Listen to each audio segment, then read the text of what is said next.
Hello, everyone. Michael Jordan fans are the best. And today we're going to be talking about if it's the beginning of the end of the LeBron James GOAT narrative. But first, before we get into it, I want to welcome back the Roosters from last week first.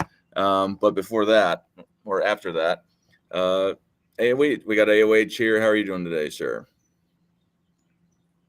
Good morning. Hey, shout out to everyone across the entire world. I've got people chatting in from Italy, Brazil, Germany, Ohio, Denver. We got them pretty much the entire globe covered. Worldwide. Then we got Hoop God down here. How are you today, sir? Man, it's a lovely afternoon. Ready to talk some sports, but at the end of the day, it's just basketball. It's just basketball. Yep. And then we have the return of Uncommon Sense. How are you today, sir? I'm doing well. I hope everybody is doing well, and I'm looking forward to this discussion here. Welcome Awesome. back, Uncommon. Good to be back. And then people are asking about Sports and Fitness Rants not being here. He had a last minute thing come up, but I'm sure he will be back next week. Anyway, so AOH, do you think that this is the beginning of the end of the LeBron James GOAT narrative due to the people that are dissenting that were backing him up for years? Do you see other people starting to back off of the LeBron James GOAT narrative? I do, but my political answer is not to the same extremes that some people think it's happening. I think it's going to be a slow death. I don't think it's going to be the sudden death. I just finished putting out a couple of videos that show that people are still capping for him. You know, much of the criticism that he gets comes with a but, and then they're still providing excuses. And Reggie Miller's another type of example, whereas he obviously left himself an escape route, with his initial comment. The second I heard him say it that way, I was like, okay, well, he left himself a way out, and he took the way out. I just think it's weird. It's frightening that people are that afraid. I don't know why people are that afraid. It makes you wonder what exactly is happening, because there was a time where your sports analysts liked to be mean. They liked ripping people apart. There was a time where if someone was asked the same question that Reggie was asked, they'd say, of course I'm talking about LeBron James. Who the hell else would I be talking about? Because that's what everyone's thinking. It's blatantly obvious who it is, and yet he's still pussyfooting around. Why? What exactly can be done to Reggie Miller at this point in his life? Are his kids in danger? What's happening? No, I got you. Hoop God, what do you have to say about all this? So I'm gonna echo a few things that AOH stated with the Reggie Miller take, because again he came out and made the comment, but he did it in a roundabout way. Like, he didn't directly say it. It's like you say enough things to get people thinking. It's thought provoking, but then it's like he won't just come out and say it. And then he goes on, was it the Dan Patrick or Bill Simmons, whichever one he went on. Patrick. And then he asked him a direct question. And then Reggie just, I'll leave it up to interpret. No, Reggie, just be a man. Stand on morals, stand on principles.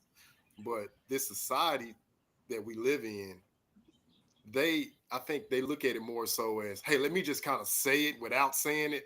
That way I can weasel my way out, right? And I'm like, Reggie, you're a first ballot Hall of Famer, top 75, 50, like, you're in the club 50, 40, 90. Like, bro, you got enough credentials. Like, man, just say what you got to say, dog. Like, I don't get it. And not to digress, but Reggie even called him out in 2018 when he came up with that ridiculous hand injury. He even said that's a weak move, Braun. But for whatever reason, some organization named Clutch Sports, they tend to compromise people. But the way I'm looking at how this is going, see, when you have to put out narratives and agendas, you're paying people. when they're no longer being compensated, they no longer have something to gain. Oh, they're going to start to speak their mind. And I love what Kendrick Perkins said. Shout out to Big Perk, because he said what needed to be said.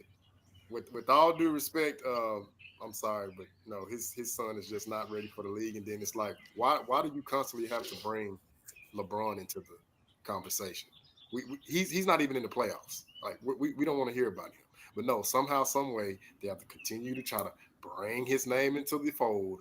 But see, that can only go for so long. Again, when those funds start to run low and you're no longer cashing those NBA checks, more and more people are going to speak their mind unequivocally, and I'm loving it. I'm loving it. But I agree with what you said, Dart, and AOH. I don't think it's gonna be like an avalanche, but it's gonna be bit by bit, piece by piece, like another person that he's associated with by the name of Diddy.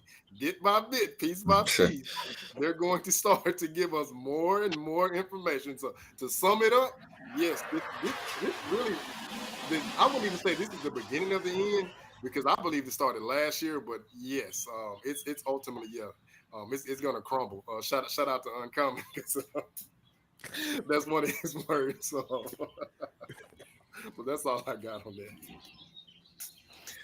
Uncommon, what do you got to say about all this? Well, yeah, I think it's definitely on the way down. Now, I think I agree with everybody else. I don't know how fast that descent is going to be, but I definitely think. I mean, I feel like you can just see it.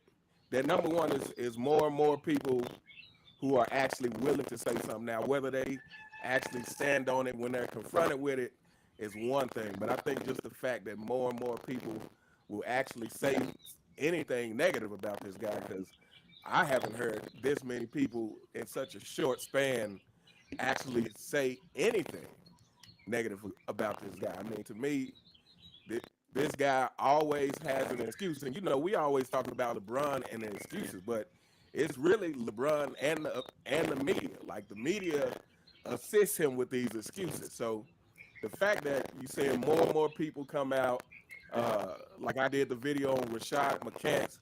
Shout out to AOH. I like that reaction you did to it. But like Rashad McCants, to me, I've been watching him over the last year, and he's always said, he would say some things here and there about LeBron, but you can tell he's just at the point to where it's just like, I'm sick of trying to sugarcoat stuff for this guy. And I feel like we're slowly seeing people reach there. Now, again, I agree with everybody else. We don't know how fast it's going to be the actual descent, but I definitely believe we are seeing the beginning of it. I'll build on that. Those two examples given there, the Rashad McCants, you notice that the rest of the panel attacked Rashad, and Rashad had to stand his ground.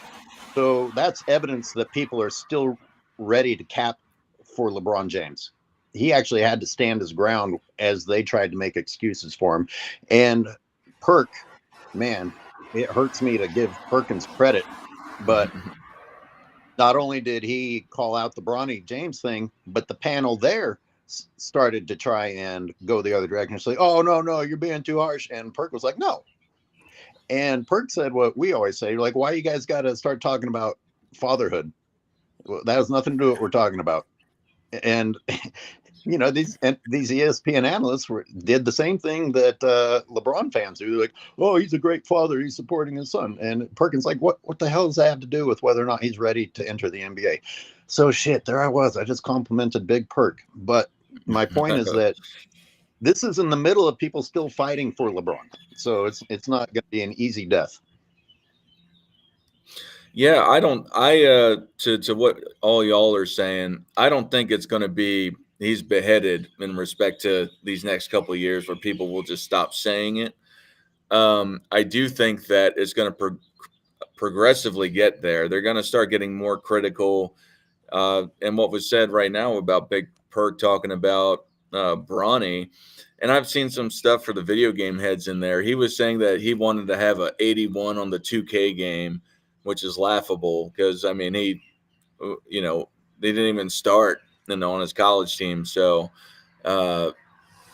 I don't. Yeah, they're really trying to push that to happen, and in my opinion, really just for marketing purposes, that he's going to be able to play in the NBA with his dad, not for any sort of real aspect of him being a NBA caliber player.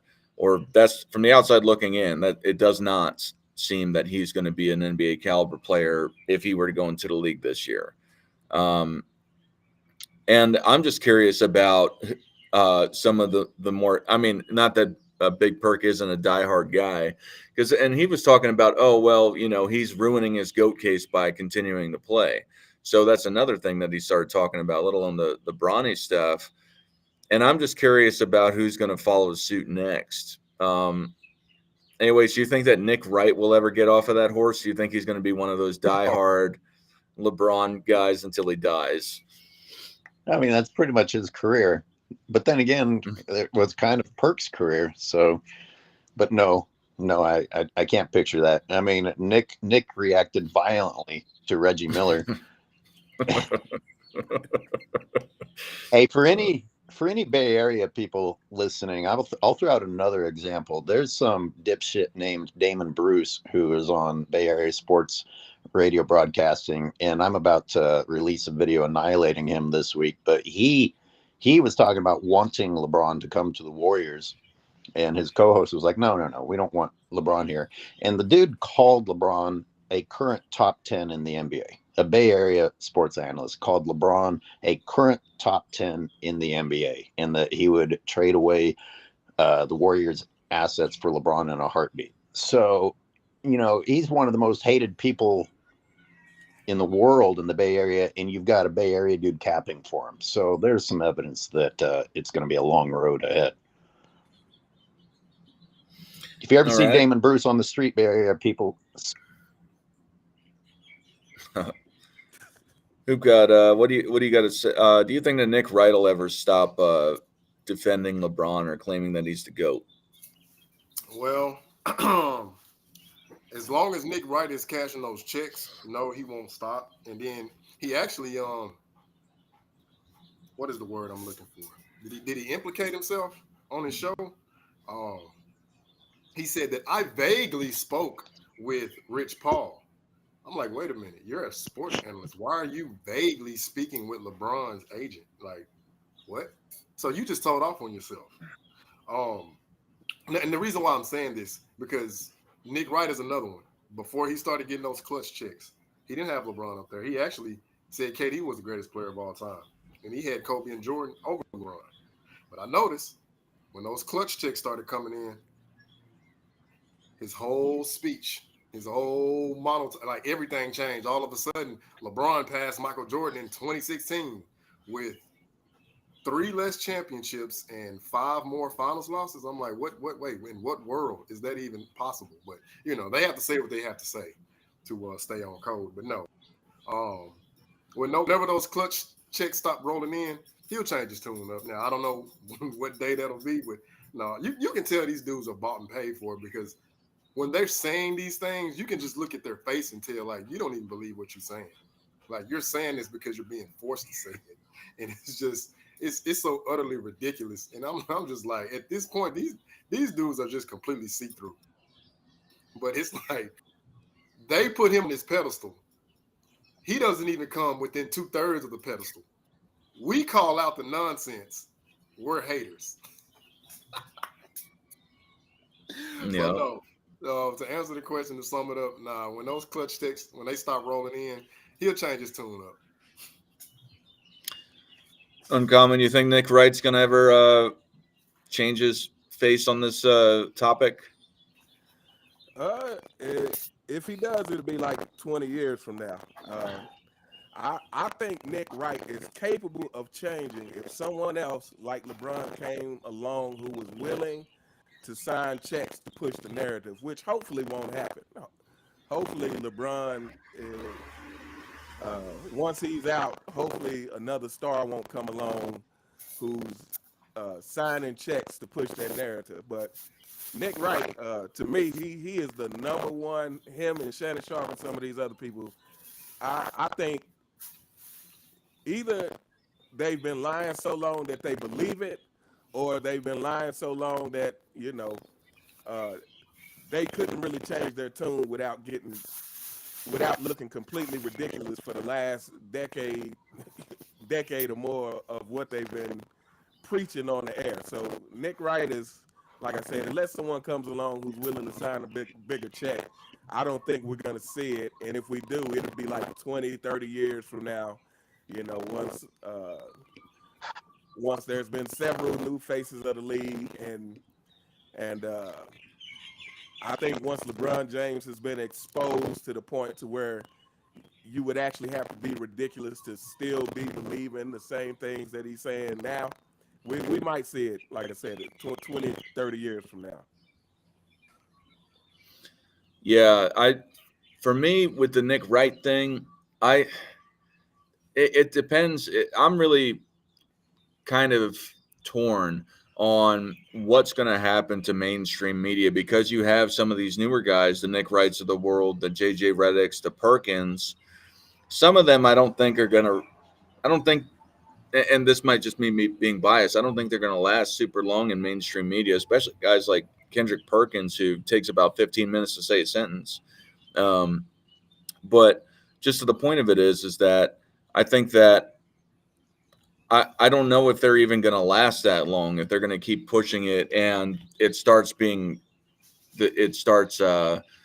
the GOAT argument becomes more, see-through for LeBron James. I don't know how long they're going to last, because still it's a majority of people saying it's Michael Jordan, but you have some of these new guys coming. Are there going to be more new guys coming in now pushing the LeBron James GOAT narrative, or is it going to die out and they're going to start talking about the new guy, whether it be Jokic now or, Wembanyama down the line? I don't know, because it doesn't seem like there's a ton of LeBron James as the GOAT guys out there. It still seems like they're Michael guys. But anyways, you think there's going to be more LeBron is the GOAT guys coming in through mainstream media over the next couple of years, or do you think it's just going to taper off and the diehards are just going to get out of the scene eventually? Gee, that's a good question. Like actual new analysts who enter the arena with the idea of keeping the LeBron thing going. Yeah, that's hard for me even to picture.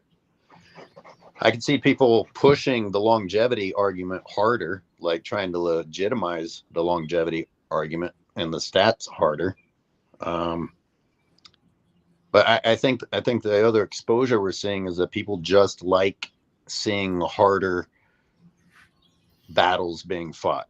Even if you don't like Jalen Brunson or the Pacers, people have enjoyed seeing people hustle and play defense and work hard.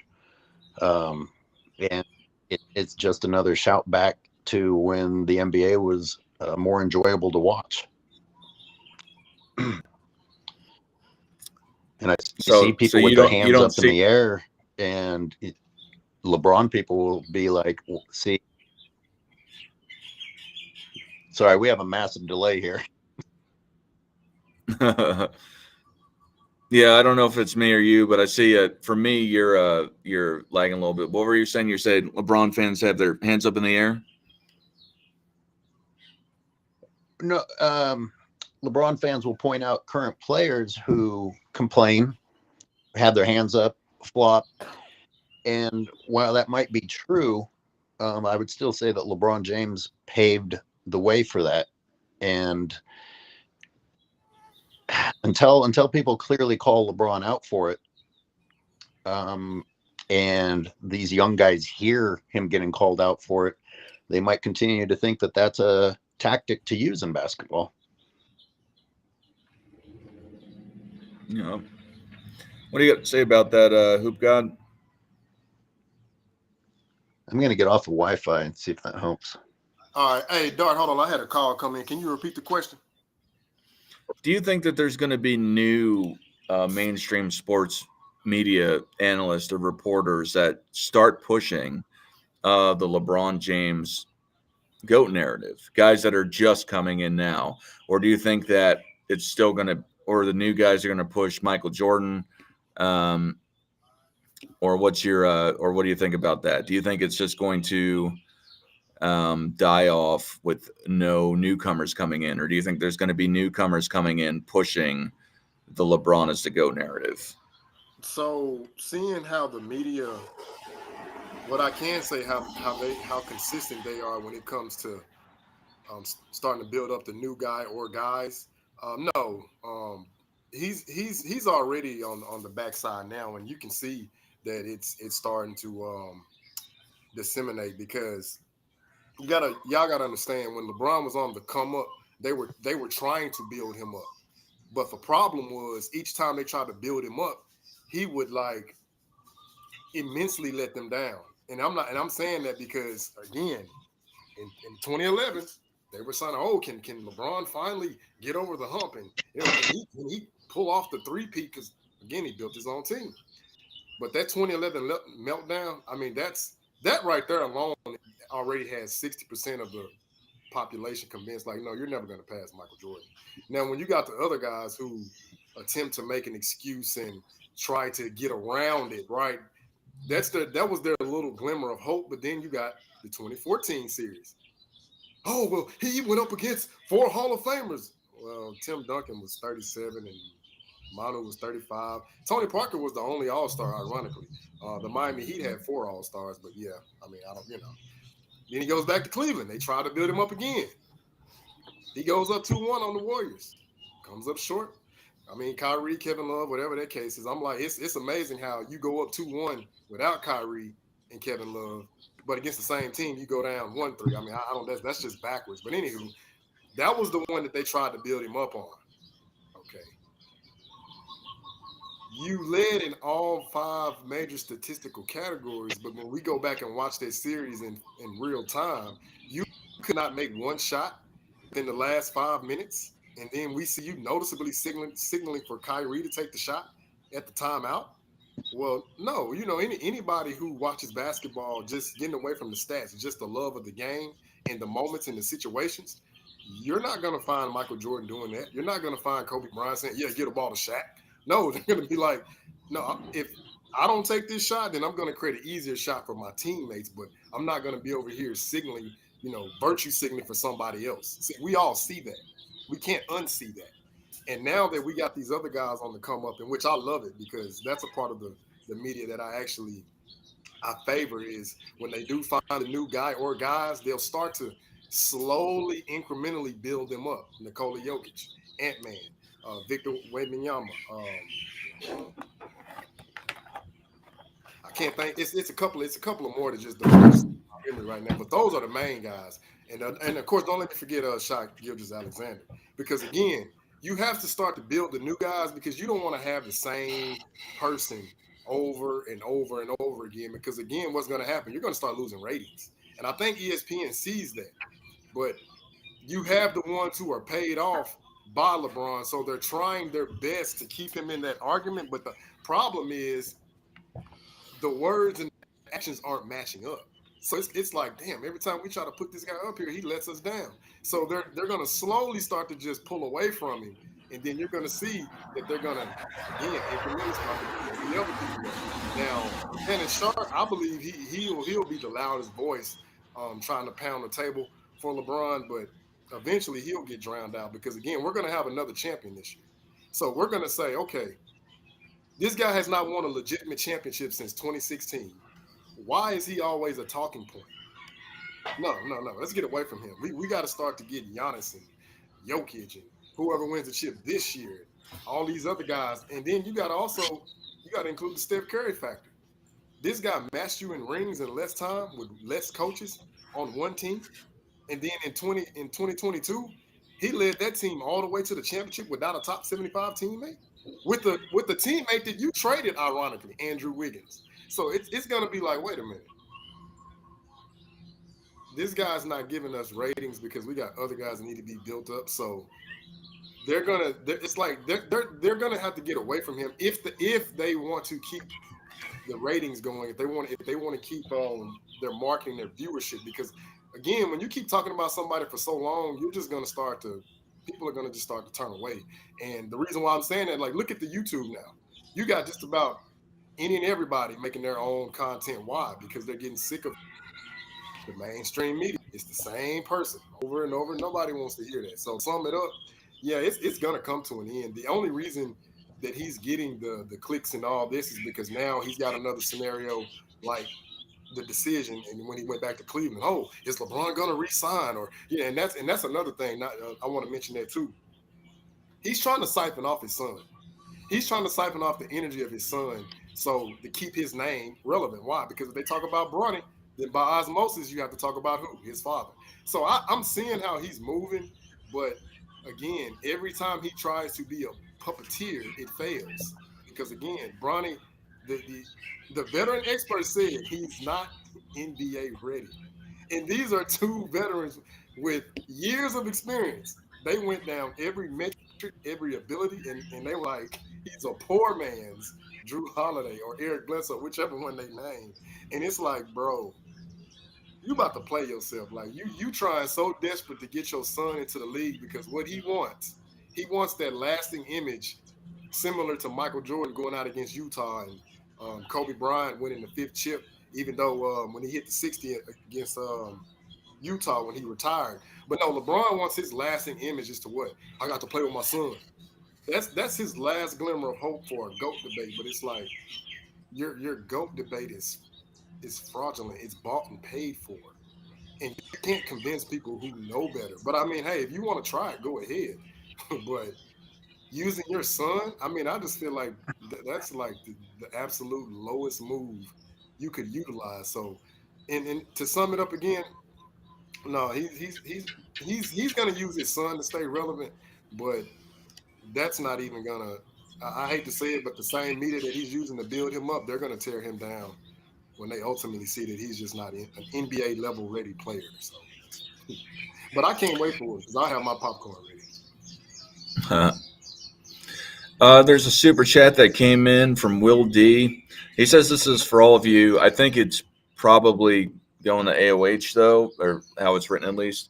Going back to the last week when AOH mentioned using super chat money to fund a short film, pull the super chat money together, and all of you make that film happen. Great work. Yeah, that 4 producers, 4 directors, 4 visions. It's going to be like the new Star Wars trilogy. But anyway, what AOH? What do you have to say about this? Yeah, I'll just every documentary needs a talking head. So you guys just put on your suits and get some good lighting and record a nice little audio clip, and we'll put it in there. And I'll add some dramatic music and cut to the footage of LeBron being disgusting. I would be down for that. That'd be cool. Yeah. LeBron. It's not LeBron's disgustingness also helps you see when other people aren't disgusting. I watched the Mavs and Thunder yesterday, and I thought that the Thunder for a young team showed some pretty good poise. And I thought Shea kept battling, and he didn't do anything that made me want to like say, "Oh man, don't do that." I want to give some credit to Shea, and I also want to give credit to Kyrie Irving. I don't know if he went to some master class about how to speak to the media, but like the last few times I've seen him get interviewed, it's all about gratitude and being humble and positivity, and it's nice. Good for you, Kyrie. You guys notice this? No. No. No, I haven't been watching it, but yeah, yeah. I've noticed it. No, AOH. No, I not only do I not like what Kyrie's doing, but it speaks to who he was in Cleveland and how he was depicted for us to ultimately perceive him in a negative light when it was nothing but a lie. But yeah, I see it and I salute Kyrie, man.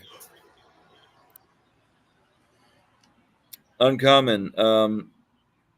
What's your take on the new mainstream media talking heads coming in? Do you think that they're going to go and they're going to start supporting LeBron, or do you think they're going to go away from that and start doing Michael Jordan, or keep supporting Michael Jordan, the new guys, the young guys? I think it's kind of hard to say.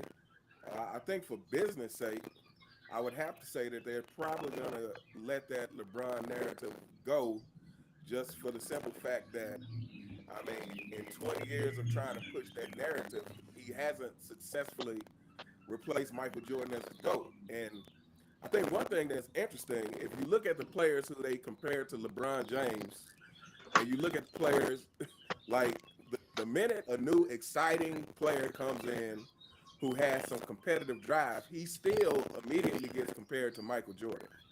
Whereas to me, if you look at some of the players they've compared to LeBron, like a Ben Simmons, a Zion Williamson, I think it's very interesting that these players tend to actually have some LeBron attributes, and that's not maximizing their talent for the game.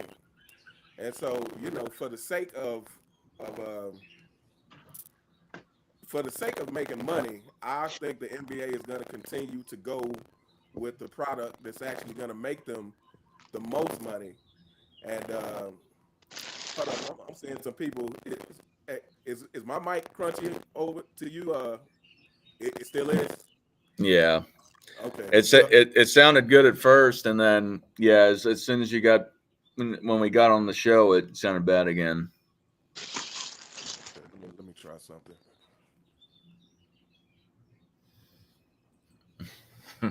Eastby says your mic sounds like a bowl of Rice Krispies.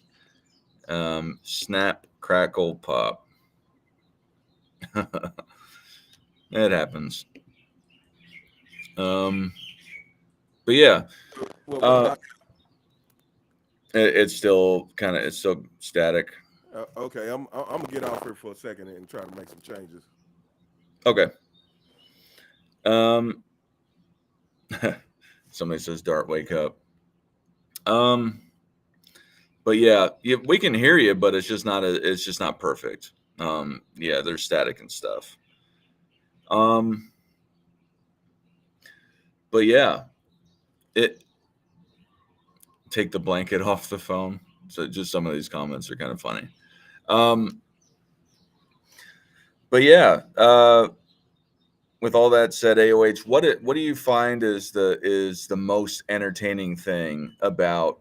Because I think it's funny because I was talking about this the other night too, is that some of the transitions of the Kobe, people were talking about Kobe being the next GOAT before the Colorado thing. And just, I guess probably throughout time too, excuse me, that probably happens every so often. But what do you think, outside of LeBron with the longevity, with some of these new up-and-comers, let's say Wembanyama maybe, or Ant, what do you think they're going to start saying about them, about why they're the GOAT? If they ultimately transition away from LeBron? Wemby's good on camera. He's pleasant enough. He hasn't really done anything to make people criticize him off the court, his off the court behavior. So as long as he can deliver on the court, then the media has both of those things going in their favor. So, that makes him a good candidate. Who's the other person that you suggested? Ant Edwards, a guy that they're talking about lately. Yeah, I mean, Ant's pretty likable. We kind of talked about this last week. I was giving Edwards props. So yeah, so here's what's on my mind. You realize the Lakers, if they give LeBron James this next contract, will have spent $500 million on him? No, I'm not kidding. It's going to be $500 million that the Lakers have spent just in salary on LeBron James. And the narrative, one of the narratives that's going to have to change is that it was worth it because of what he delivered to Los Angeles. I've heard Stephen A. Smith say that he delivered a championship and it was worth it.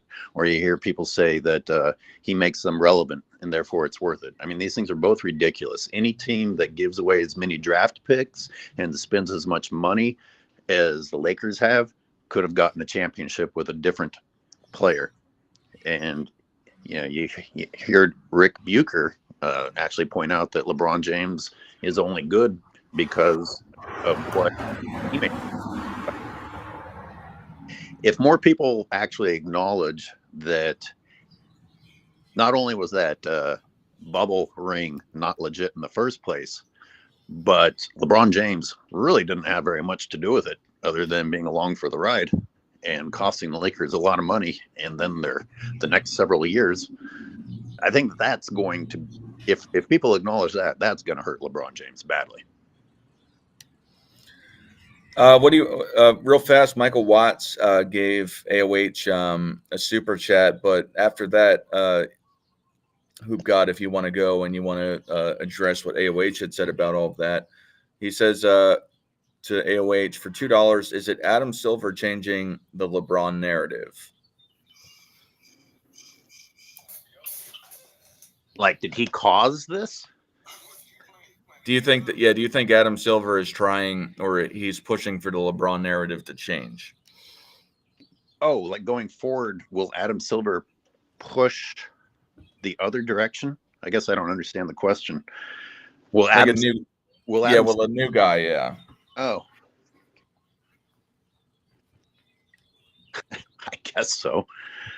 Um, I I don't know what to think of Adam Silver.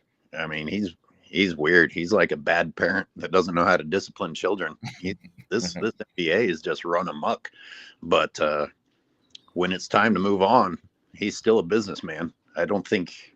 Then again, I think it's been time to move on a while ago, and they've stuck with trying to ride a dead horse. So, geez, I got to say, you got me on that one. He doesn't seem like he's making good decisions right now, but at some point, even he's going to have to wake up.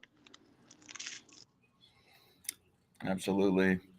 Hoop Guy, what do you have to say about what AOH has said? Uncommon, I got you. I have you up on max volume right now, so you will come in loud, hopefully All right, clear say it as again, well. Dark. For what AOH was saying about the Lakers spending $500 million on LeBron James and not really turning out with anything except for this bubble championship, he was along for the ride. Do you agree with that? Is there anything you want to add to that or comment on in general? Well, see, that's again, it's par for the course when you're dealing with somebody like him because he wants all these players. This player doesn't fit. He got to go. This coach don't fit. He got to go. He wants the max contract and all this. He wants everything his way, but not even realizing like, okay, you're tearing the franchise down from within. Like you can't just bring guys in because he'll beg for them to go get somebody like a Westbrook, for example. They'll ship him off to the Clippers, and Westbrook still has money on his contract from the Lakers that they got to pay him. Okay. Then you get Kyle Kuzma and Alex Caruso and all. You get these guys out of there, not understanding that the Lakers still have to pay these guys. But then when it doesn't panel out, now you want other guys to come in. It's like this guy, he never has enough help. He can never get the right coach. It's always something. He wants the max. He won't take any less.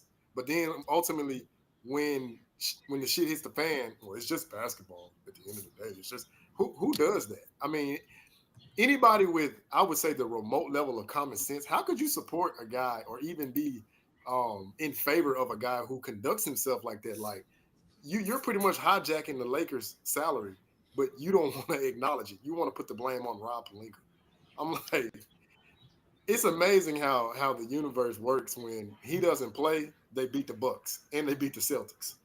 He plays, they struggle to beat these teams. Like, okay, we see what the problem is. But I understand what they're doing. See, he just having him there, it does generate enough revenue that it's to a certain degree, it's kind of mutually exclusive. The Lakers know they can get the revenue based off him being there. But when it comes to trying to get all these players, well, they're constantly going to be over the cap or going to have to go into the luxury tax because when one guy does not fit his style of play in his system, he wants him out of there. And that's another reason why he could never be a goat, a truly GOAT candidate because all of the GOATs understood that they had to modify their game for their teammates. It's not the other way around. When you try to force your teammates to play off of you, that's a recipe for disaster. Because again, look what's going on. You win the quote unquote bubble ring, right? Now, to me, that was the best assembled team that they should have just kept together. Well, no, it didn't work out because you got bounced in the first round in the next season. Well, now you ship out all of your 3-and-D defenders, which would help going against the teams they're playing against now. Oh, they would help out tremendously. KCP, Alex Caruso, Kyle Kuzma when he got his head on straight, Dwight Howard as far as a low post presence. No, you got all those guys out of there because you want to spread the floor for shooters because he can only play one way. He's got to lower his head, freight train to the goal, and if the defense collapses, he's going to make a long kick-out pass and just expect somebody to hit a shot. That's AAU basketball. But no, I agree with AOH wholeheartedly. He's the reason why the Lakers are in the situation that they're in as far as the cap and the players, because he wants all these players, and then he still wants the max. It's like, no, you can't have it both ways. You got to sacrifice something. But you got to understand, somebody who's been entitled like him and just giving everything, he doesn't see it from that perspective. He just sees it like, this is what I want. We got to make it happen. I don't care. All right, that's fine, but in reality, it doesn't work that way.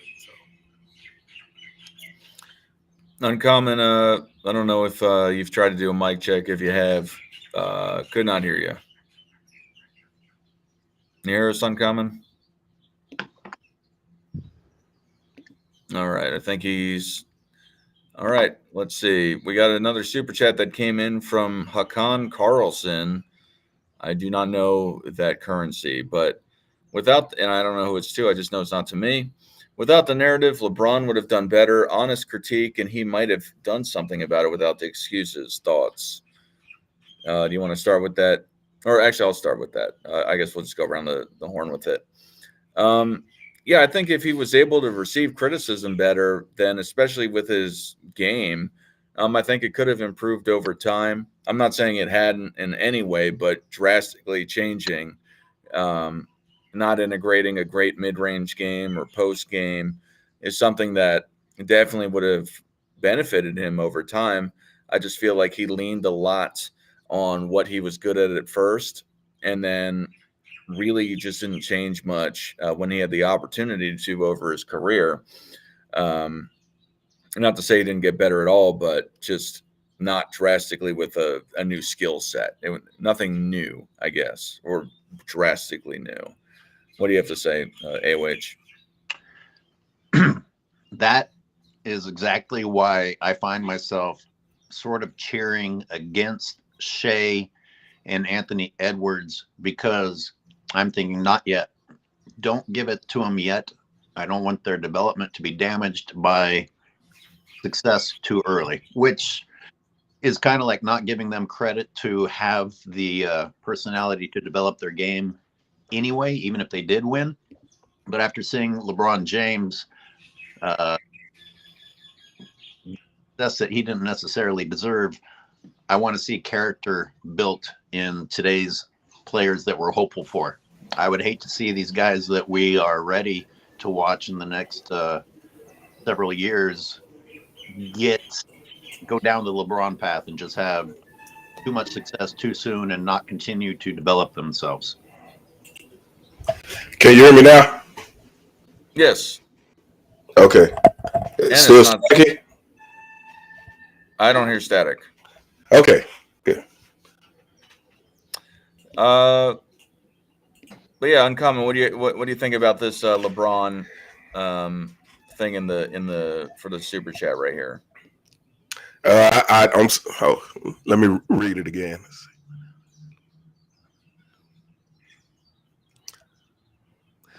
I think that's possible. It definitely would have been better for his image. That's for sure.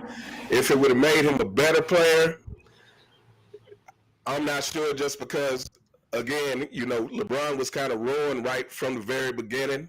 He had everything handed to him, and I think because of that, that kind of really set him on the path that he was going down. I think I just talked about this as far as, when you come in with $100 million contract, when you come in with the label, the chosen one, it's like, what else do you have to prove? It's like when people critique you, it's like, oh, well, I just got $100 million contract. You know, if people critique you, it's like, I'm the chosen one. If I'm not winning, it must be something else besides me. So yeah, I'm not sure if that would have actually made him a better player, but had the media not pushed all these narratives, maybe he would be seen in a different light. You know, maybe it wouldn't be so many people who despise him. But yeah, I'm not sure if he would have done better. What do you got to say about all this, Hoop God? Say that again, Dart. The super chat. Without the narrative, LeBron would have done better. Honest critique, and he might have done something about it without the excuses. What do you think about that? So I'm gonna look at that from two view. Like I'm gonna look at it from an objective standpoint and a subjective. Objectively speaking, I believe he possibly could have, but then it's like this. How do we know? Because just like Uncommon Sense said, this is a guy that's accustomed to getting handouts, getting favors, getting graded on the curve. And when that's the only thing that you're accustomed to getting, then you don't really know how to quote unquote get it out the mud like a Michael Jordan, like a Kobe, Tim Duncan, and so on and so forth. So had he not had the narratives put on him, I really can't say because again, him and pressure, they don't mix. It's like oil and water. But then again, he loves attention so much. It's kind of like he'll have to do something to get the lights and the camera and all the media in his face, you know. But I just look, just if I just break this down on two standpoints, I really don't. I can't say that he could because again, he's been accustomed since AAU. Okay, we'll give you this. You can have this. You can do this. You can do that. But when he got to Miami, you know, he got in a situation again where Pat Riley held him accountable. Ultimately, he had his most success. Now, I don't see Cleveland getting him a Pat Riley type of coach at that time before he, you know, had to link up with Dwayne Wade, who was a champion, by the way. So I would have to go out on a limb and say, even without the narrative being pushed, unless he got a teammate like a Dwayne Wade to open up his home, so to speak, and say, hey, come over here. I'm gonna show you the blueprint, and then you know, you go off from there. Because again, just looking at this guy's now, the way his mentality is set up, you know, he wants to be giving things versus earning things. And when he doesn't get his things, you know, he acts like a petulant 3-year-old, you know, having temper tantrums. So no, I don't think he would. All right. Sandman Morrison, I didn't see this, so if I apologize if I missed this, but I believe this is to AOH. But yeah, $10 US. Asked us in previous super chat that was missed. But how do we get clutch sports out of the NBA? They have too much power and are negatively affecting the game. What do you say about this, AOH? All right, how did they get in? We need to understand how they got in order to get out, because it is interesting, and it's maybe it's hinged upon people deciding it was okay to expect immediate success, that there was nothing wrong with going and teaming up with the enemy, which was blasphemy to us old heads. You know, that's just not what sports is about. You don't find a way out by going and joining the opposition. And these things all kind of happened around the same time. But the fact that LeBron James can be expecting $160 million from the Lakers, playing as poorly as playing, while not even verbally committing to coming back, the fact that he can hold the Lakers over his knee like that, man, that's something's up there. Something extra is going on, and I don't want to hear about making the Lakers relevant. You could put us on the court and people would still come to the Lakers game, at least for a while, until you fix the situation. Uncommon or Hoop Guy, do you want to comment on this at all? Yeah, I really don't know what the answer is to that. I mean, I guess the question is how much of the NBA is going to actually be recoverable after this whole era is over, because to me they seem to be so ingrained. And then also at this point, with Adam Silver being the commissioner, is like there is no accountability in the NBA, period. So like a lot of these things that needs fixing, I don't even know where to begin to answer that. Exactly. Are we going to decide that player empowerment is good or bad? Because you got a lot of people saying, "Oh, these guys deserve this," and you got other people that recognize that this might be why it's so unwatchable now. So they're gonna have to wear parent pants and get out the belt and say, you know what, we tried to appease you guys, and it actually hurt the game of basketball. But who's gonna have the balls to be like, sorry, you're a star, but you're not going to get your way anymore. So this is one of the reasons why LeBron retiring won't necessarily save the NBA. I think it happened with LeBron James, but moving forward, you're going to have to draw a line in the sand between player empowerment and competition and what's good for the game of basketball. Sorry. I would say, I think that's actually a great point, because I think the thing is and it's human nature, is people never expect the worst until it happens. This is like in 2020 when the pandemic happened, no one would have ever thought that we were going to have a pandemic. It's like people assume that the NBA is in a safe position. And my thing with this whole player entitlement thing is people have to decide is immediate gratification versus the longevity of the NBA. That's the way I see it. So it's like, for the people who support this, players getting as much money as possible and having all this power, to me, you have to decide are you for them basically being selfish and collecting as much as they can, or are you thinking about the NBA 20, 30 years from now? Because if the NBA collapses, then, again, people never think it can happen unless it happens. If the NBA collapses, then was all this worth it? Or are you just going to be saying, well, LeBron James got to make as much money as he could, and such got to make as much money as he could, but now we don't have a product at all? So I think this is what people are going to have to decide. Is like, are you with the immediate gratification, or are you thinking about longevity of the product, longevity of the NBA? Absolutely. Hoop God, do you have anything to add to this, or? Yeah, I'm just gonna be short and swift with this one. If Adam Silver is going back to a patriarchal standard such as David Stern and holding these dudes accountable, then yes. But if he's gonna continue to embrace this player empowerment and let them just have their way with this new CBA, then no, it's gonna get even worse.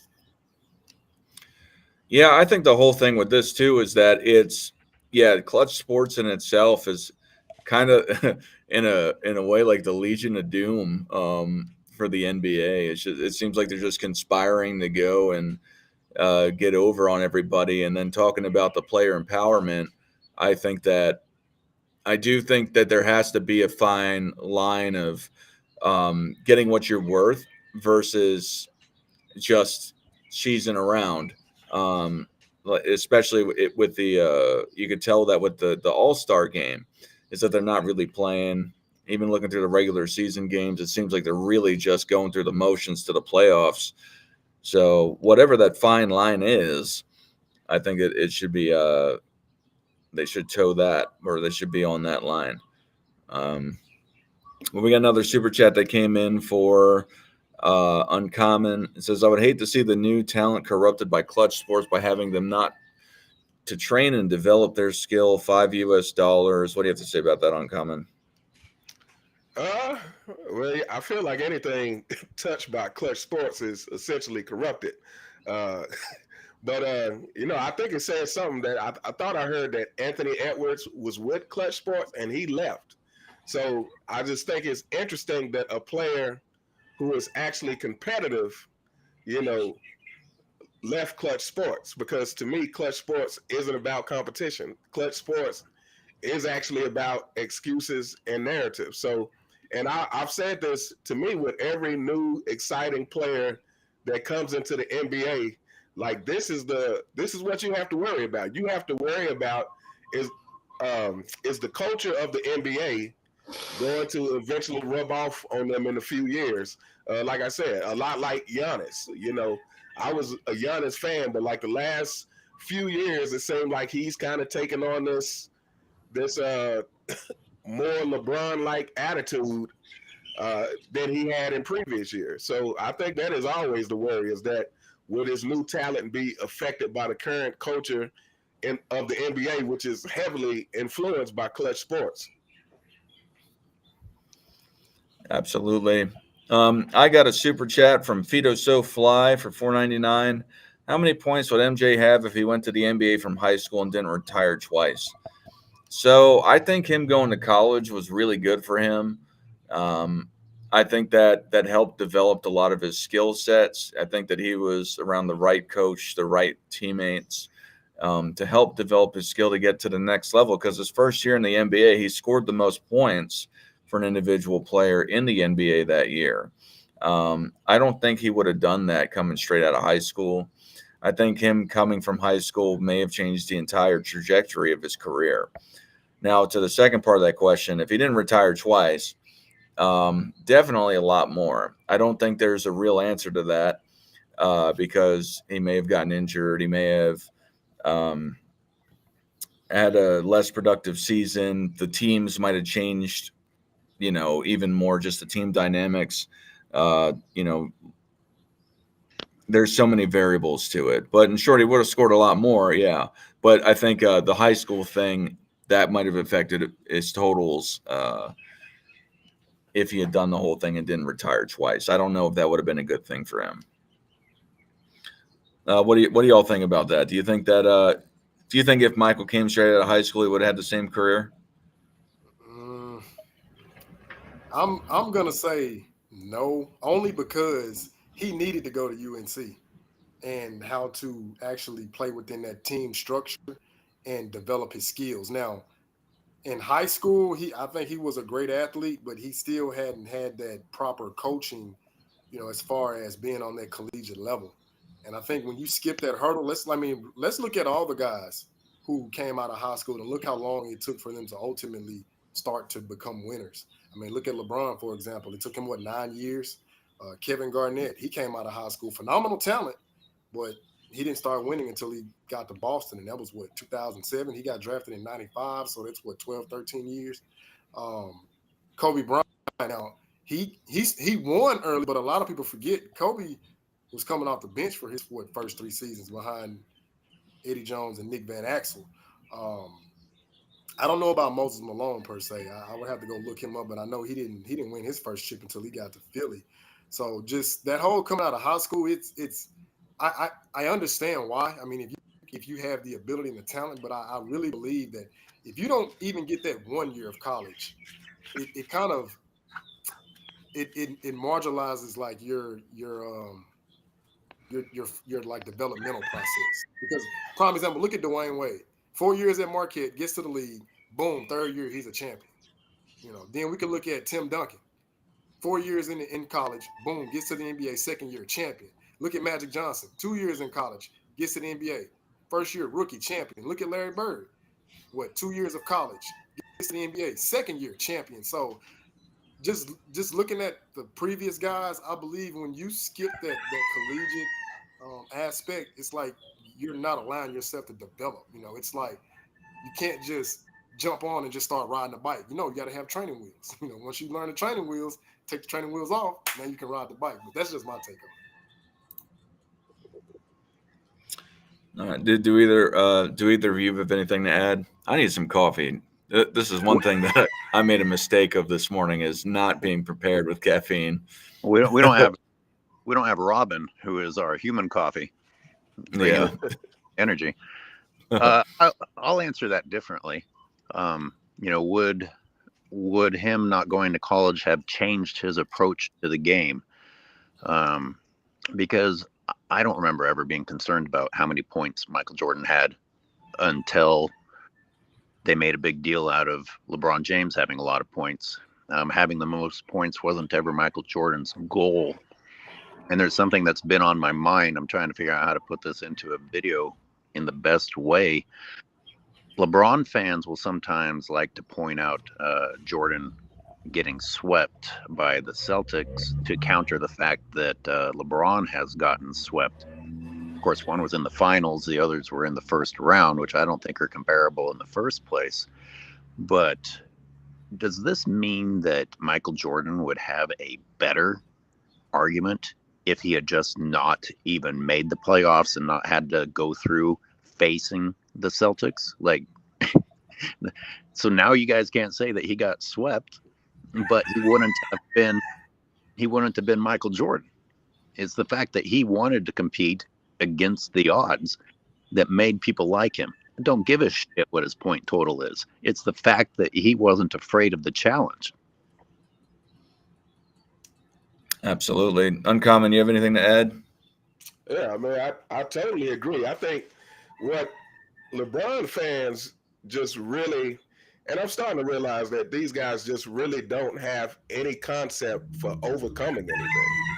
Like, this is where the disconnect is that they don't understand that the whole reason that 20 years after playing his last game as a Wizard, why LeBron James is still chasing this guy is because Michael Jordan, I mean, was the ultimate competitor in the sense that he wanted to overcome. It's just like, you know, when he broke his foot, they didn't want him to play. I know you fanboys wouldn't understand anything about this.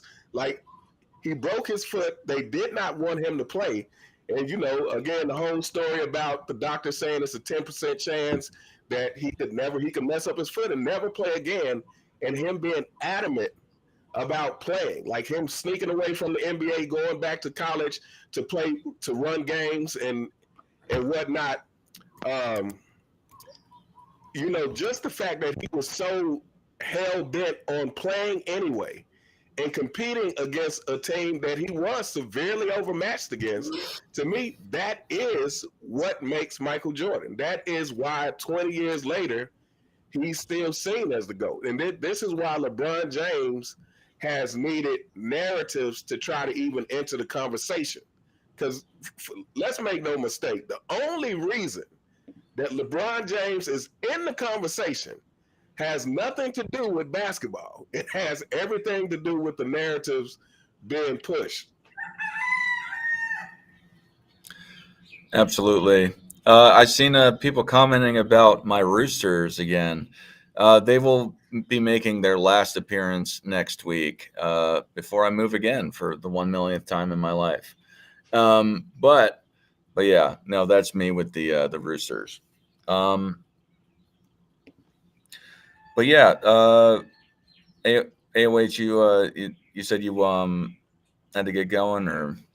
Yeah, I'm going to have to sign off in a second. I would like to ask you guys a question, and I know people will say that this is a biased panel, but speaking of protecting LeBron James, I don't think he should have ever survived in the GOAT debate following Miami. And I just want to ask you guys if you can think of another player who has failed as badly as he did in the 2011 finals. You know, no, I'm serious. It's not just that he has that as a blemish and it was bad. Has anyone ever failed worse? I would say absolutely not. Number one, just because of all the circumstances that surrounded it. Like I said, I mean, the self-made super team, first of all, self-made, he chose this. Despite what LeBron fans want to say, not only did he choose it, but when he chose it, you could tell by the hype around it. You could tell by the way he was speaking, by the way Dwayne Wade was speaking, that they literally thought they had the magic formula. So they knew it was a super team. I don't care what any of you fanboys say. They knew it. That's why they were so cocky about it. They knew that they had 3 of the top 10 talents in the NBA at the time. They knew this. So the fact that they chose a super team, they were cocky about it, and then LeBron James had that performance. Yeah, to me, I can't think of anybody, and maybe someone can correct me if I'm wrong, that had that kind of a meltdown, that had that, not only was it a meltdown, but like I said, given the circumstances, it was even more monumental because this is what they chose. They were cocky about it, and it was a complete failure.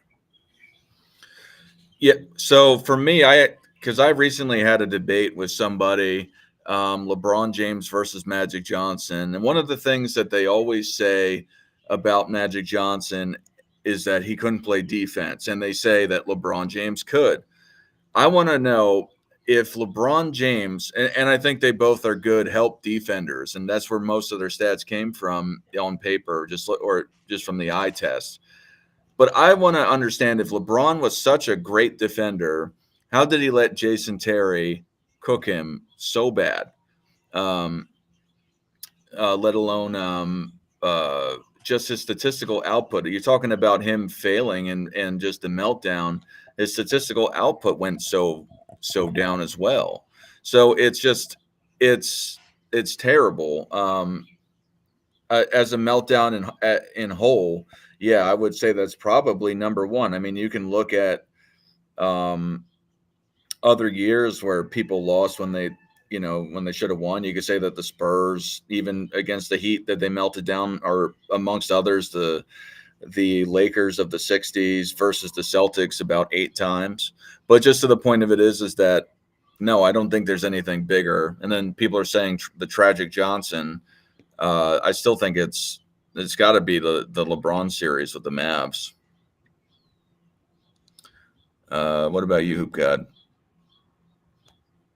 Oh yeah. As I said earlier, no, you can't proclaim yourself to be one of the greatest defenders, or you allegedly got robbed, playing my violin for him. Oh, poor baby. When you allowed Jason Terry to like embarrass you on the biggest stage, I mean, when I say you just can't unsee things, like when I'm having a bad day, I go put on the 2011 finals. I instantly feel better. I'm just saying, like, we all have to find our positive endorphins and ways to cheer ourselves up.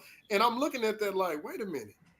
You're 26 in the absolute prime of your career, and you are getting thoroughly outplayed by a 34-year-old guy, which Jason Terry is great, by the way, because I don't want anybody to misrepresent me in the comments. No, Jason Terry was a great player, but a 26-year-old and a 34-year-old, it shouldn't even be a fair fight.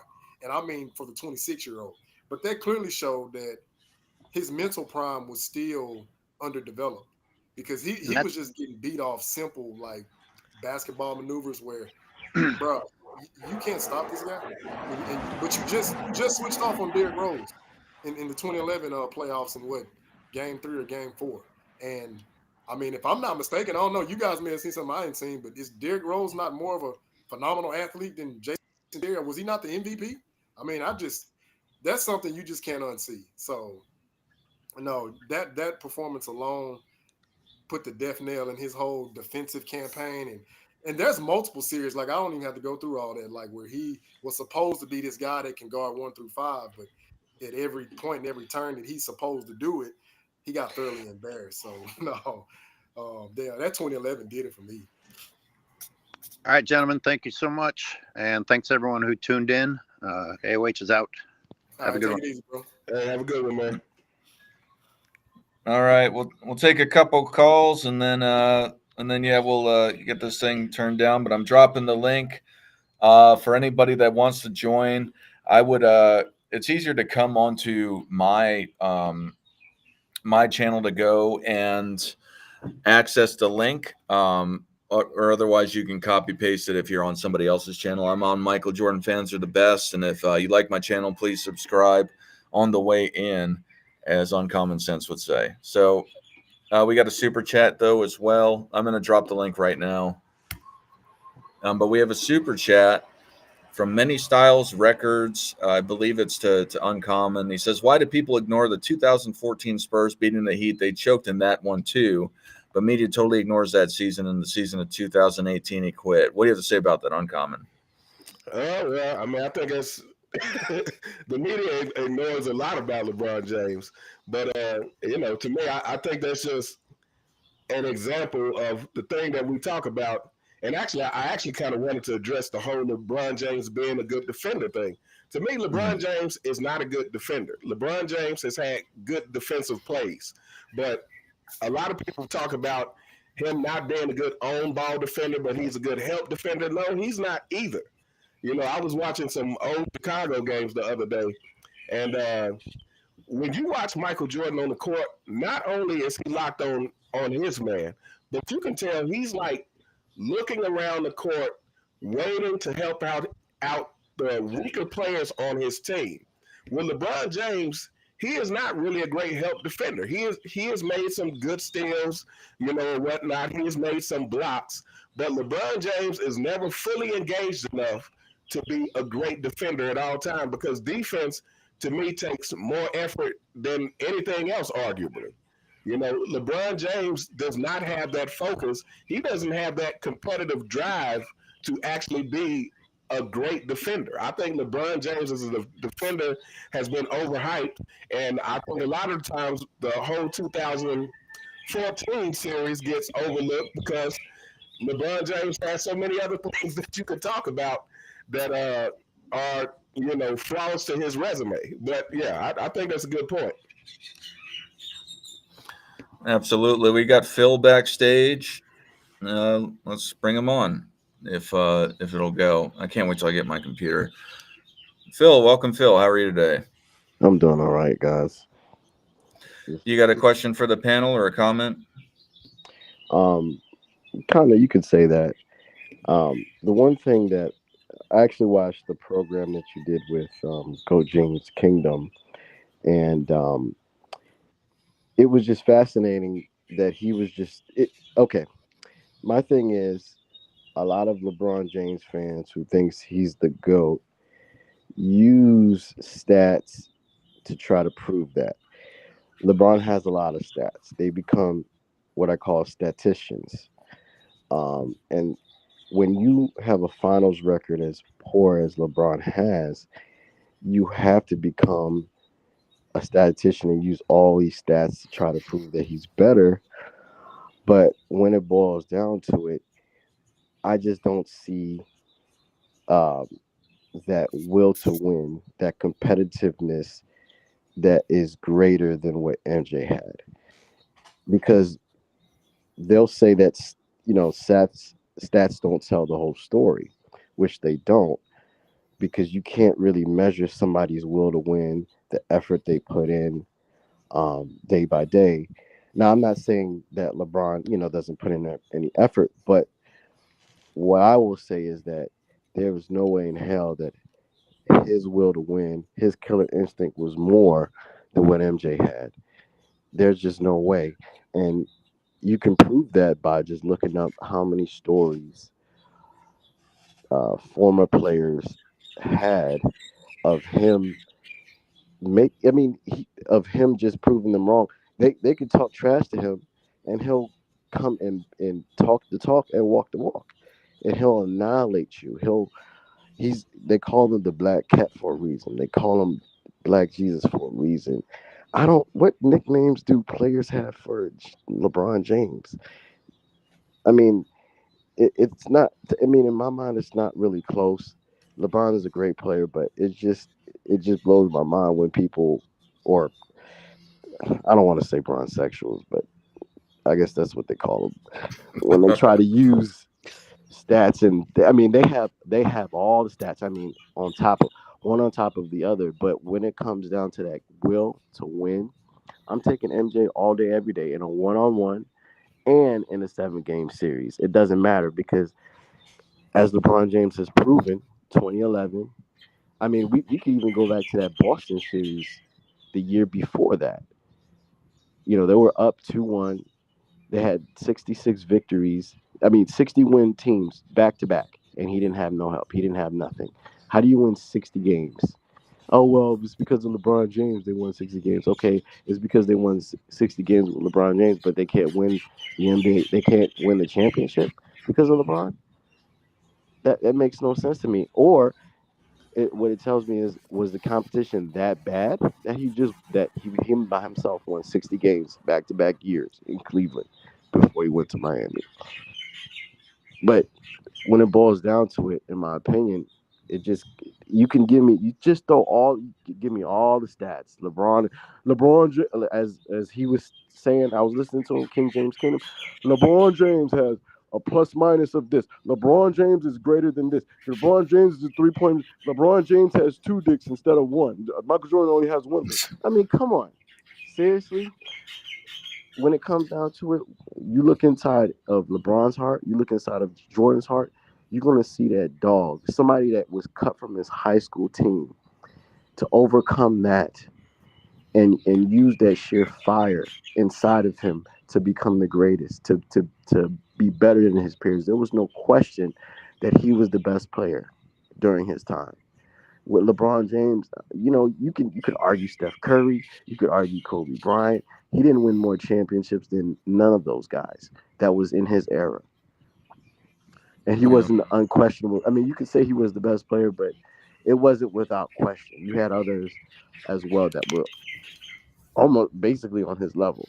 And he didn't prevent them from winning championships. Who did he prevent from winning championships? Hall of Famers. So Absolutely. Uncommon sense. What do you have to say about what Phil had to say? What do you think about the statistician argument and then everything else that was said about it? Again, I think we all know that stats really tell you a very limited. It's limited as far as what it actually tells you about players. Because I mean, there's several players that you can pick out who have similar stats, but there's no question that they all have completely different effects on the game. I think LeBron James. I feel like the narrative that you hear about a player consistently really tells you a lot. And again, to me, with Michael Jordan, like you would hear about the hard work and practice, like you would hear about the competitiveness, like you would hear about the killer instinct. Like these are what people commonly talk about Michael Jordan. Like these are the traits that they talk about. With LeBron James, you always hear he spends $1 million a year on his body. Well, so what? What does that really mean about him playing basketball?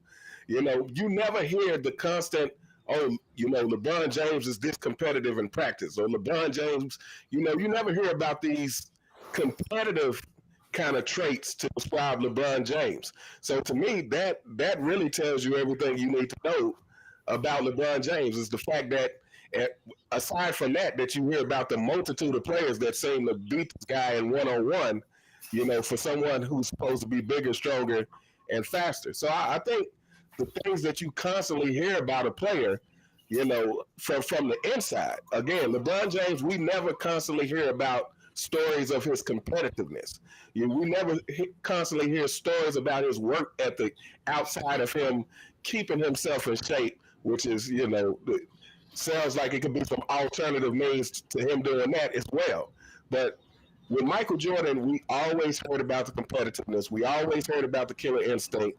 We heard about these things that actually contribute to being a competitive player and, and overcoming obstacles. This is what we heard about Michael Jordan. And just the fact of that alone should tell all you LeBron James fans all you need to know about your false king. Hoopka, do you have anything to add to this?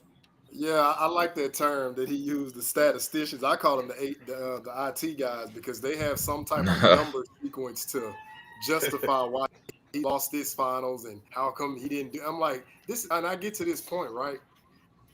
When you have to revert to trying to use stats to protect somebody coming up short, what it tells me is that those stats had no value. Prime example, the 2014 finals, and this is one that triggers a lot of them. when you look on the surface, you would say, oh, well, he played a great series. He was actually efficient from the field, and he had a nice free throw percentage, which I give him credit for that because normally he's a horrible free throw shooter. But, he shot 40% from three, blah, blah, blah, blah, blah. He had a negative 47 plus minus. They'll say that's a team stat. I'm like, if that's a team stat, how come everybody's not a negative 47? But then we'll go further, right? So out of LeBron's 141 total points scored, if I'm not mistaken, over 60% of those points, total points, came when they were already losing by a 16 or 17 point deficit, which does what? Give credence to them losing that finals by the largest margin. That was a 70-point margin divided by what 5 games? So it was 15 points per game. Came out to 70 because 15 times 5 would come to 70. So now I have to ask this question. So why wasn't he putting up these big numbers when the game was within reach? Because now I have to go back and look, and what I was able to find out, because again, I'm using their logic. They look at numbers, right? But they won't contextualize those numbers. So when they were down by 15 points or more, he was only giving them 1 point per game per possession. I'm like, oh, that's horrible. That's what we call hollow stats. But see, then when you bring it to the table, they can't address that. What do? They get personal. Oh, well, you're a hater. How am I hating when he's the one who wasn't putting the numbers up when the game was within reach? Oh, it's the team's fault. Okay, but that same team helped him get to the finals. Like, they're so ridiculous, but no. That's one reason why when I'm having these dialogues with people, I say we must use context with these numbers, because if you just throw numbers out there, then you can just say whatever, and you're not actually giving the production and how the stats were ultimately accumulated. Because again, I could look and see somebody like I'll just throw a number like Chauncey Billups. Okay, he gave you 15 points per game, but if Chauncey Billups hit 2 of the biggest shots in that game, then I would value that well over somebody giving you 28 points per game and only giving you 1 point in the fourth quarter. So that's why I say you must use context. I know another topic that they love, the longevity and blah blah blah, but I'm like, okay, so let's do some calculations here. He only won 4 times out of his 21 years. So if we use basic math, like I know they struggle with, 4 out of 21 that's a 19%. So you've only won championships at 19% of your 21-year career versus Michael Jordan, who was winning championships over 40% of his career. Where is that even remotely close? I mean, I'm trying to figure it out. Like, where's the argument? I just don't get it. But yeah, they have every statistical metric for this situation and that situation, but for some reason, when it gets to the finals, I think LeBron eats too many Popeyes biscuits because he can't deliver when the team needs him. Those crucial moments. Hey, shout out to Ray Allen, shout out to Kyrie Irving. Because without those guys, no, he don't need to have 4 championships. I'm sorry, but yeah, hey, I like that statistician that you brought up, bro. That's a good point.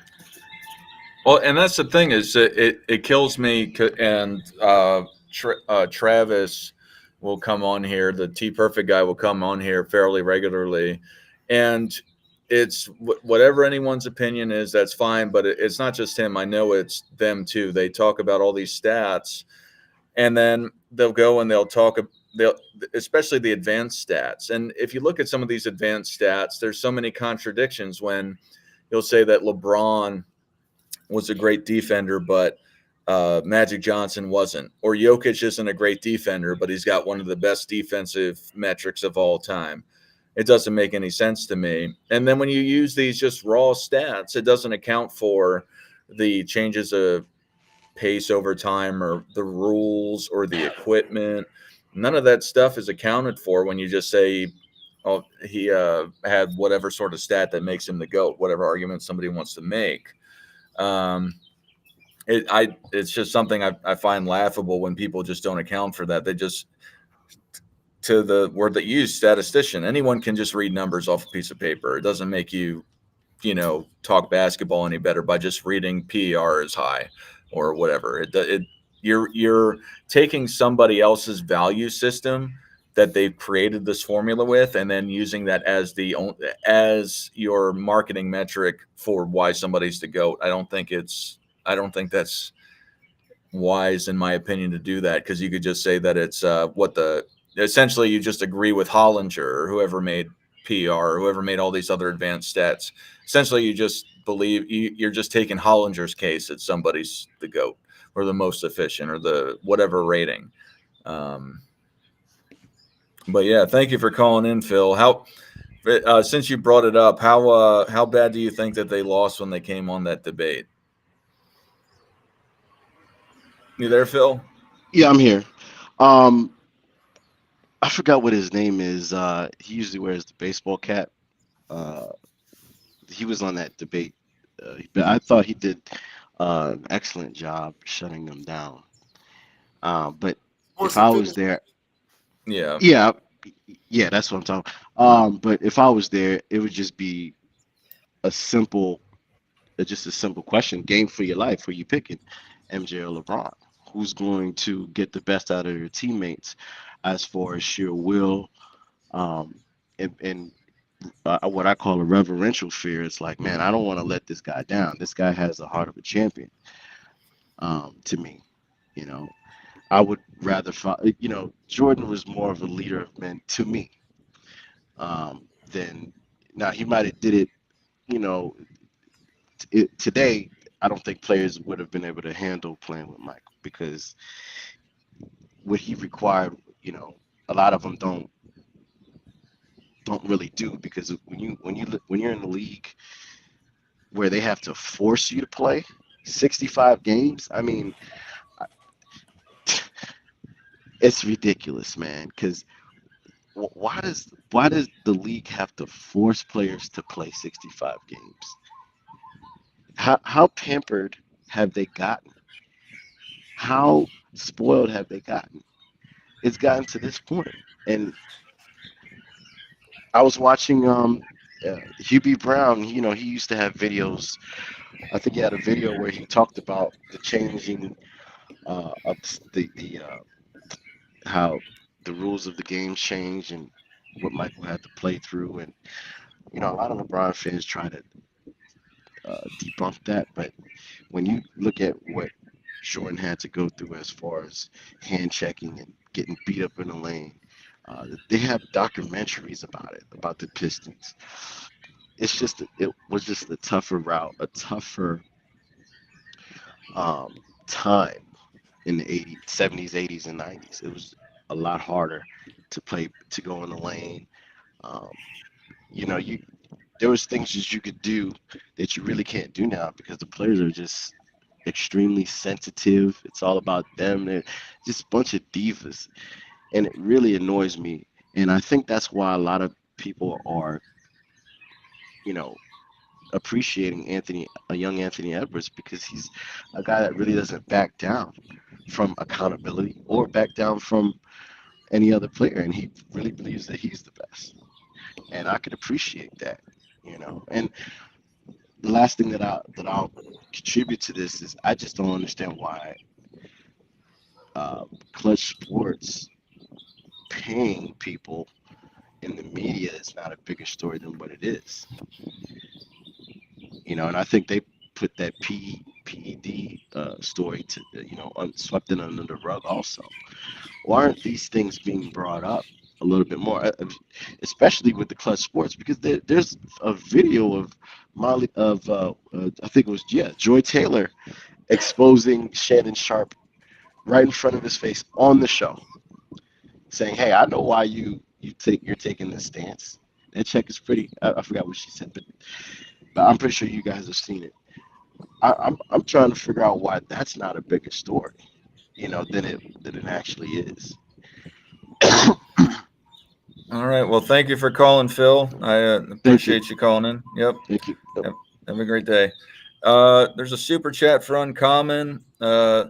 He says, has the analytics revolution contributed to the sharp decline in the product? I'm tired of nerds disrespecting the mid-range and post-game. What do you have to say about that?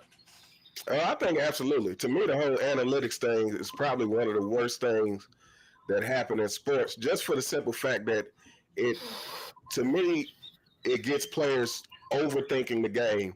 And to me, basketball is really just, well, sports in general, it's a game of instincts. And when people talk about IQ, that's what I really equate IQ to, is great instincts for the game. It's reactionary, and it's based on, practice and experience. The amount of practice that you put in, so that once you get to the game, everything becomes instinctual. But to me, the whole analytics thing has really got players overthinking. It has us in this 3-point revolution thing, where this is why you see so many blowouts to me, which is uh, not fun to watch. Is because it basically becomes which team is hot from three and which team is not. And a lot of times teams aren't smart enough to understand, okay, well, if the 3-point isn't falling, well, we can still stay in the game by making some twos versus keep chucking up threes and getting even further behind. So, yeah, I think analytics is one of the worst things that happen to sports in general. Absolutely. Do y'all have anything else you'd like to talk about, or you guys, nobody else is calling in? Is there anything else you want to talk about before we start shutting this down? Or Yeah, I wanted to chime in on the super chat about the like they said, trying to get away from the mid range and the post game, because that's actually something that I've been speaking on for quite a while now. With analytics, yeah, they want to say, oh, well, if you take the mid range, it's a lesser return than if you take a three. Well, yeah, if you're only looking at percentages, but that's not how basketball is being played. The reason being is, look at all the great championship teams. When I say from the modern era till now, what championship team won the championship without having a player who was great in the mid range and could post up and get fouled? Because again, when you take away those three dynamics, you ultimately make your team predictable to what? Selling for threes and layups and transition points. Well, that's not going to beat a great team, because look at the Golden State Warriors, for example. Yeah, on the surface, you would say, oh, they're a great 3-point shooting team. Well, actually, they do more to shoot the three. Like, their first championship, they had Harrison Barnes, they had Sean Livingston. What could they do? Post up, could hit mid range shots and make their free throws. Okay, and their 2 championships with Kevin Durant. I mean, that's self-explanatory. We knew he was great in the mid-range and posting up, making his free throws, but he was also great at the three ball and getting to the lane as well, which made them so deadly and potent, just like their death lineup, right? But if you just go through and look, every team has had that guy that could post up, hit mid-range, and also make their free throws after they got fouled. Like, you can't just try to eliminate that aspect of basketball and say, well, we're just going to do layups and threes. No, that's AAU basketball. So, yeah, I like uncommon spoken, like you said too, Don. I just want to echo that point. yeah, and I had talked to the FYF sports debates guy, Lamont. He came on my show the other night, and I asked him. I said, why do people um, ignore the post game particularly? And I know he's a college coach. And I had asked him why Jokic has been killing Gobert for the most part in the low post and why people don't do it. He says that people just aren't skilled enough and that the defenses are able to guard it a lot better. But at the same time, and again, I even said this to him, I'm not equivocating me or equating me to my pickup games to the NBA, but I do it in a pickup game and I can't be stopped either. So I wonder if it's just that people are too skilled or just people aren't skilled enough in the low post that they just ignore it. I think they just ignore it, to be candid. I think they just give up on it and they don't really practice it. Wait, Dart, not to interrupt. What was his reason? He just doesn't think that they're skilled. He said defenses are too skilled, and they stop the low post game. That's a flat out lie. Yeah. He flat out told a lie. Like, how is the defense too skilled when the offensive player ultimately dictates where he wants to go? Like, that makes no sense whatsoever. But I want to just make sure I heard that correctly. I'm sorry. Go ahead, man. Yeah, that's what he said. And he's a college coach. And I'm not saying, I'm just saying he has some experience and merit to say that versus me, because I don't do that. So, but I would think to your point that I think that people are just not as good offensively in the low post as well, because when they do, you got the Jokic's of the world. Not to say that he's not exceptional, um, but I think that it just people are ignoring it more than they used to, just from the outside looking in and not really being an expert on how to play the game. Yeah. Would you say that?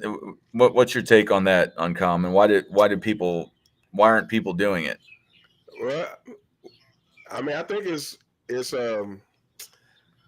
well, number one, I think it just doesn't look as glorious, maybe. But I think when it comes down to it, people just don't have the footwork, which is why you see so much traveling and stuff. Well, uncalled traveling, but you see so much traveling in the modern NBA. It takes a lot of effort to develop that amount of skill to be a truly effective low post player. And I don't know how anyone could say that defenses are too skilled because, to me, a skilled low post player opens up so many more options in offense than just playing on the perimeter. That adds another dimension to what's possible in the game if you actually have a skilled low post player. And again, we're talking about Jokic. To me, Jokic is an exceptional player, but I think part of him being an exceptional player is because he did develop a post game. A Yeah, lot of those moves down there, it's like he can always get off a shot. And it's not just because he's a great shooter or because, he has a little hook thing. It's because his footwork is good as well. And, you just don't see great footwork in the modern NBA to that degree. And I think, I don't know, again, if it's because, it's just not as glorious looking to be a post player or because the analytics have said that playing in the post isn't good. But, yeah, I think that's false. I don't think it's because defenses are so great that you can't be a post player. I think that's ridiculous. yeah, yeah, and one of the things that he brought up, I guess he won a national championship. I think he is like I saw something about it. It's like this, and I don't understand how this is categorized, but either way, a national championship is still a national championship, no matter what level you're on, and especially at a college level where these guys are better. Uh, Um, but uh, but he was talking about trying to guard a 7-footer that was a post player, and he said that they just would double him and make him try to pass out. So maybe he's talking more about the help defense too. I don't know, but I wasn't all the way sold on it either. To the point of is I think that I think I get what he's saying, and I think there's something to it. I'm not saying that maybe that's not part of it, but I do think it's more that people just don't practice the post game as much as they used to. I think yeah, that's exactly. yeah. And I feel like when you talk about and I think a lot of it has to do with the post players' ability to read. I think the thing that made players like Michael Jordan, and Akeem Olajuwon so great is you can fill out the defense and really kind of react to that double team coming before it gets to you. So I think a lot of it has to do with the post players' ability. How much skill and IQ, so to speak, they have for the game being a post player. Because I don't think you could just double, a great post player and render him ineffective. No, Uncommon, that's a great point because, like you said, it allows you time to fill out the defense. But not only that, when you're playing out the post, you can dictate the cadence and the tempo of the game. The prime example, the 2014 Spurs annihilated the Miami Heat in that finals. But if you go look up the Dallas series, Dallas took them to 7 games. Why? Because they were not an analytic-based team. They played at every level, at every aspect of offense, whereas they were posting Dirk or using the mid-range with Monte and Vince Carter. I mean, they were hitting them in the multitude of ways. The high screen, the high pick and roll, off-ball screens, like they weren't predictable. Now, when I was looking at it in depth, they were kind of letting Monte just hey, we're going to stop Dirk. Monte, if you beat us, you beat us. Well, Monte was beating him, but Monte was also getting other guys involved, which led to them going 7 games.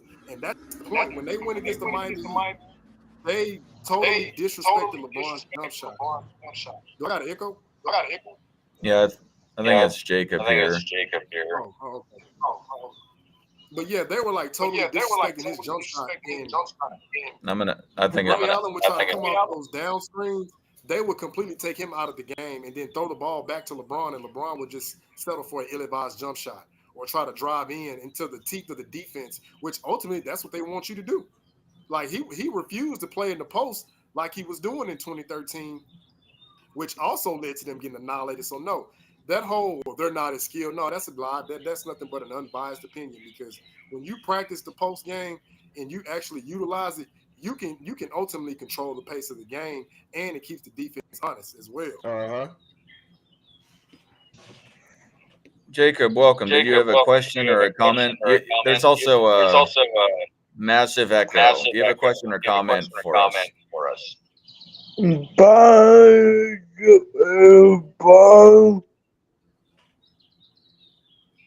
Yeah.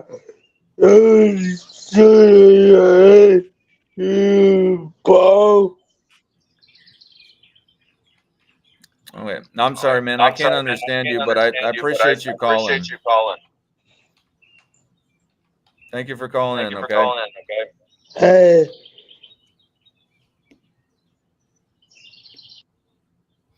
Yeah, this whole the post the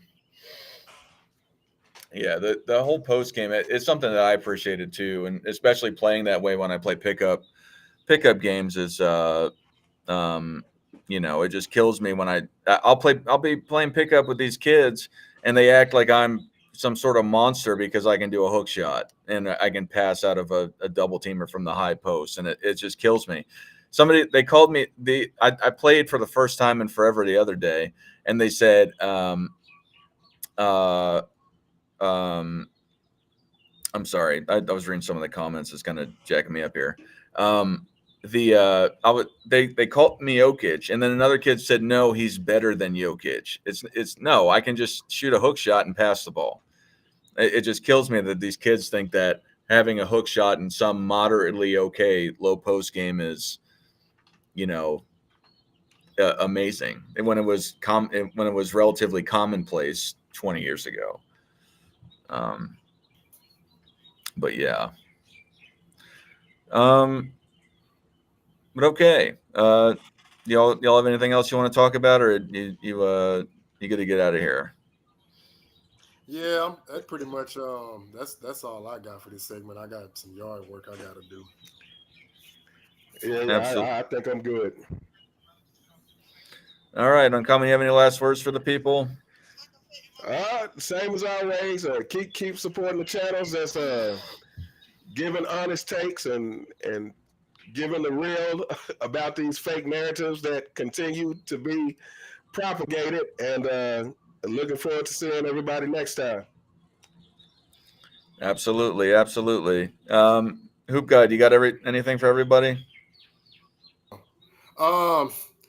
Man, let's continue to build on the facts and the truth, and let's continue to demolish these lies and these narratives. And hey, at the end of the day, it's just basketball. It's just basketball.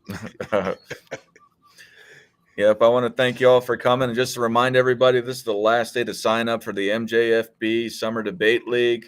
I need your names for your top 10 players of all time, your top 5 teams per year, like for example, the 96 Bulls, and decades all time for you to be able to take part. The grand prize is a $200 championship belt and the ultimate bragging rights, of course, to say that you won the double elimination tournament. That should be starting. The first round should be starting next week. And yeah, otherwise, thank you all for the super chats and in the live chat. Thank you for the support. Thank you for everybody that called in. I apologize, Jacob, I couldn't understand you, but I appreciate you calling in as well. And then, for everyone, Michael Jordan fans are the best.